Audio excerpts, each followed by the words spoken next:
Hello everyone. Hello. Last time we talked about the husband's role. We're doing the series on roles in marriage. And this time around we're going to be looking at the wife's role.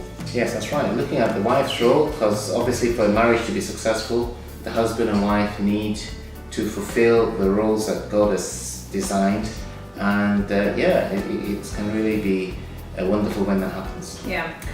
It's quite an interesting one because sometimes when I hang out with my girlfriends, we do talk about these issues a lot of times.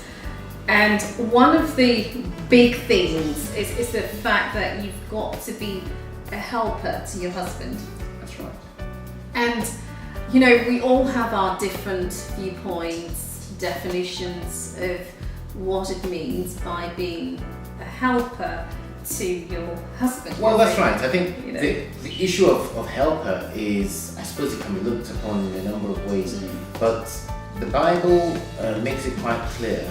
I mean, right from the Garden of Eden, that God said it is good for the man not to be alone, and so He created woman. You came from the man, so someone who is in many ways meant to understand her man, someone who is meant to understand what her man is trying to achieve and support him. Yeah. And so that implies a degree of understanding, a degree of cooperation, Absolutely. and a degree of kind of working together. Yeah, I think you hit the nail on the head there actually, because a lot of times we think that being a helper means that you're just there as a slave, or when the man says move, you move. When he says get me this, you get him. That is really not what we're talking about, and that's not what it means. It's trying to understand the aspirations of your husband and encouraging him in that way, in the positive way. Oh, definitely. For example, I remember back in the day when you were still looking for a partnership. Yes. And then the encouragement came, and it was a case of, right, you've got A, B, C, D there, why don't you just apply for all of them, isn't it? Well, that's right. It was a big part of, that support before we actually made that move. And really and can I also say that it really didn't, obviously we had to put a little bit of sense into the whole thing, and logistics, but it didn't really matter where it was in the country, did it? Because as far as we were concerned, you had attained a level where we felt, well, you've got to make that final move now, and to make the final move, if it wasn't in a particular location, we had to make a decision to just apply, and wherever you got the partnership, we knew that we were going to make home. And I guess it's the same thing for me, being the husband's helper, and I think it's vice versa, I would say, with with the jobs I've gone for, you've always supported me. So I think the word is support when we talk about being a helper to your husband. It's nowhere about putting that person down, or it's a case of okay, you carry on and I'll tag along with you as and when.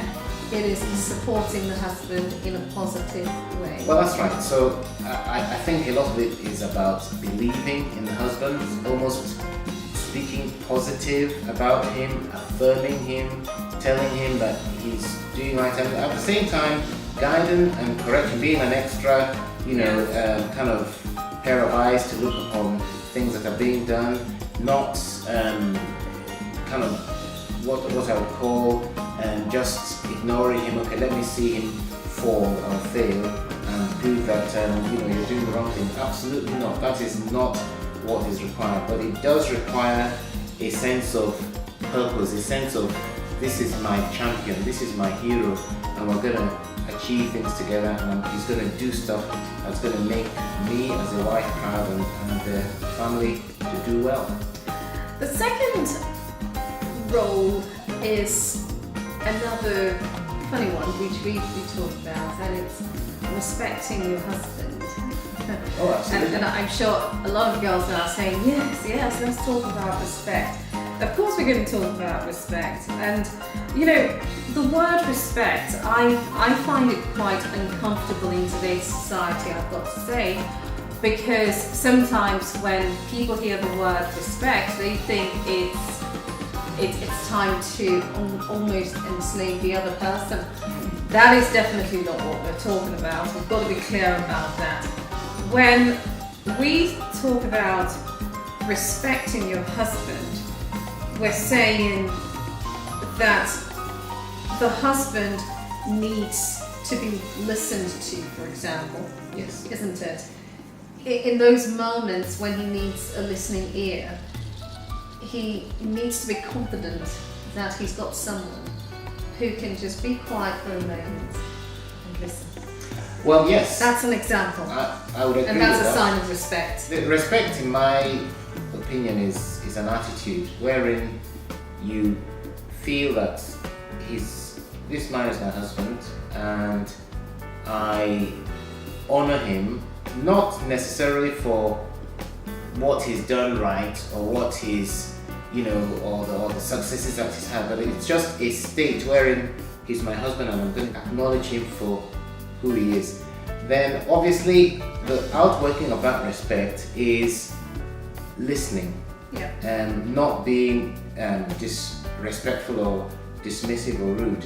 Means giving a sense of I believe in you and I trust you and I'm going to work with you and I'm going to support you. So it comes back again to support, it comes back again to being a helper. It becomes difficult really if a wife doesn't respect the husband, then everything becomes a struggle. Yes, it becomes difficult. I was talking about, I was given an example which was listening. But before I go into the other examples, we are saying to some degree, respect is about preferring him to all others. Definitely. Because he would know that he's the best, isn't it? Yes. You've got to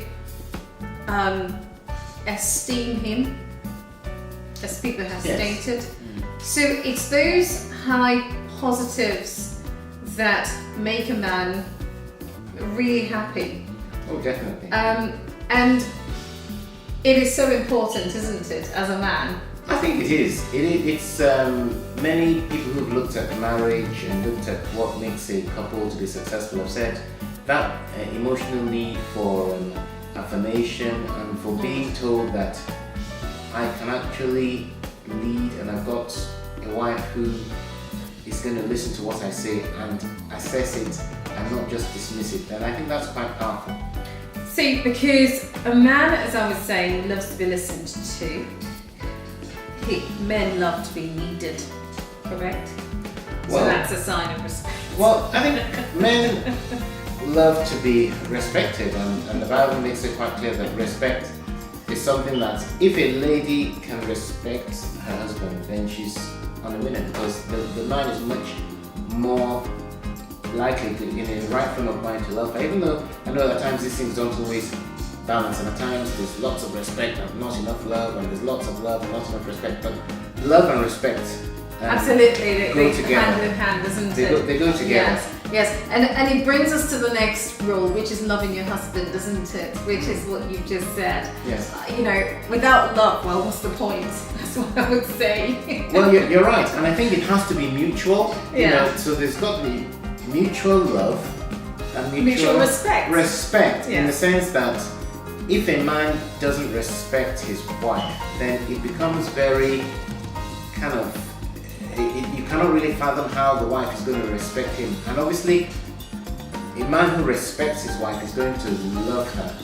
He's going to honor her. He's going to serve her, as we've said in Yeah. the past. And in the same way, a woman who respects her husband is going to say nice things to him. He's going to, learn how to pray for him and to speak the right things at the right time. But when we talk about love, it's not just, oh, I love you, honey, I love you, darling, or whatever people like to say.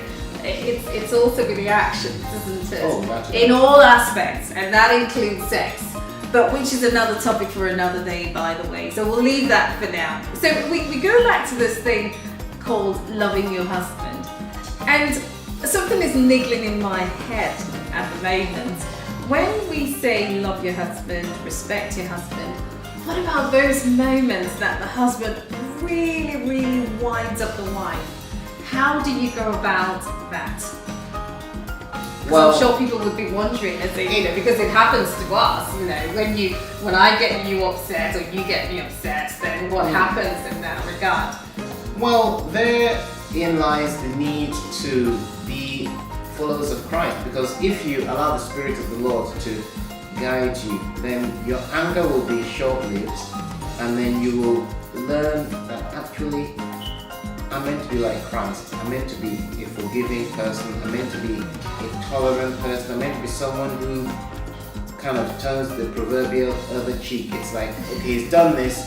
I'm not going to get all kind of disrespectful and crazy, but I'm going to kind of give him a bit of space. Obviously, state what you need to state. Express your disapproval, but don't make it in a way that everything becomes very, very difficult to move on. So in a nutshell, you're saying that love still has a place in times of conflicts. Absolutely. Yeah, that's what we're saying. Okay, you've heard it from the man. Finally, there is this big one. It's called submission. Ooh, Oh yes, indeed, submission. What is submission to the modern wife, to the modern woman? Woo-hoo. How does one submit? And can we just clarify this so people don't think that we're saying that submission is getting the whip out or getting the cane out and talking to your wife and saying you've got to submit to me and all that nonsense. I call it absolute nonsense. It is a mutual respect. Oh, without a doubt. Isn't it? There is. I mean, a couple that learns the principles of submission is gonna have a blissful marriage. You've got to understand that you don't have to win every argument or win every discussion or have your own way all the time. And at times you could consider things and say, okay, this is what I would have done if it was down to me, but then I'm going to give in because of that attitude of submission.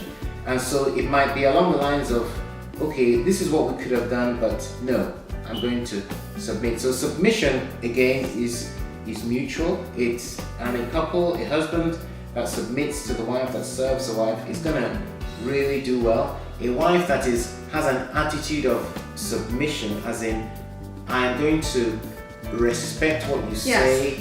I'm going to listen to what you say. Yeah. I'm not going to just resist what you say just because you're a quiet person or just because you're not going to become aggressive towards me. I'm going to try and tie you around in knots. No, that's not the right thing. So we are saying really submission to the leadership of the husband. As I started, it's not a case of, well, you've heard the man now, you've heard Linda, you've heard I. It is a case of you actually, both of you having mutual respect. And when you have mutual respect, everything flows in easily. Yes. I love my husband. Why wouldn't I listen to him? And please don't get us wrong. We do have our moments. But I love my husband. So things begin to fit in nicely. I love my wife. What can I do for her? What can I do for her to make it easier for her in our relationship? Definitely. Things fitting easily. So it's all about, again, we come back to this word communication, isn't it? Communication And in understanding the spirit each of other. love. Absolutely. So saying, I want to be the best I can be for my wife. I want her to feel loved. I want her to feel honored. I'm not going to create a regime that makes it hard for her to respect me. So you act a certain kind of manner or conduct will make it easier for the wife to respect the husband. If you are hardworking, if you're honorable, if you speak the truth, if you're diligent, and then it becomes much easier. Then even these situations that arise wherein the wife might think, oh, what's he doing? What's he done again? Are less likely to happen. And in such an environment, then you're able to really allow the love of God to fill your home and it's absolutely beautiful. Yes, it is. And that's it from us. See you next time.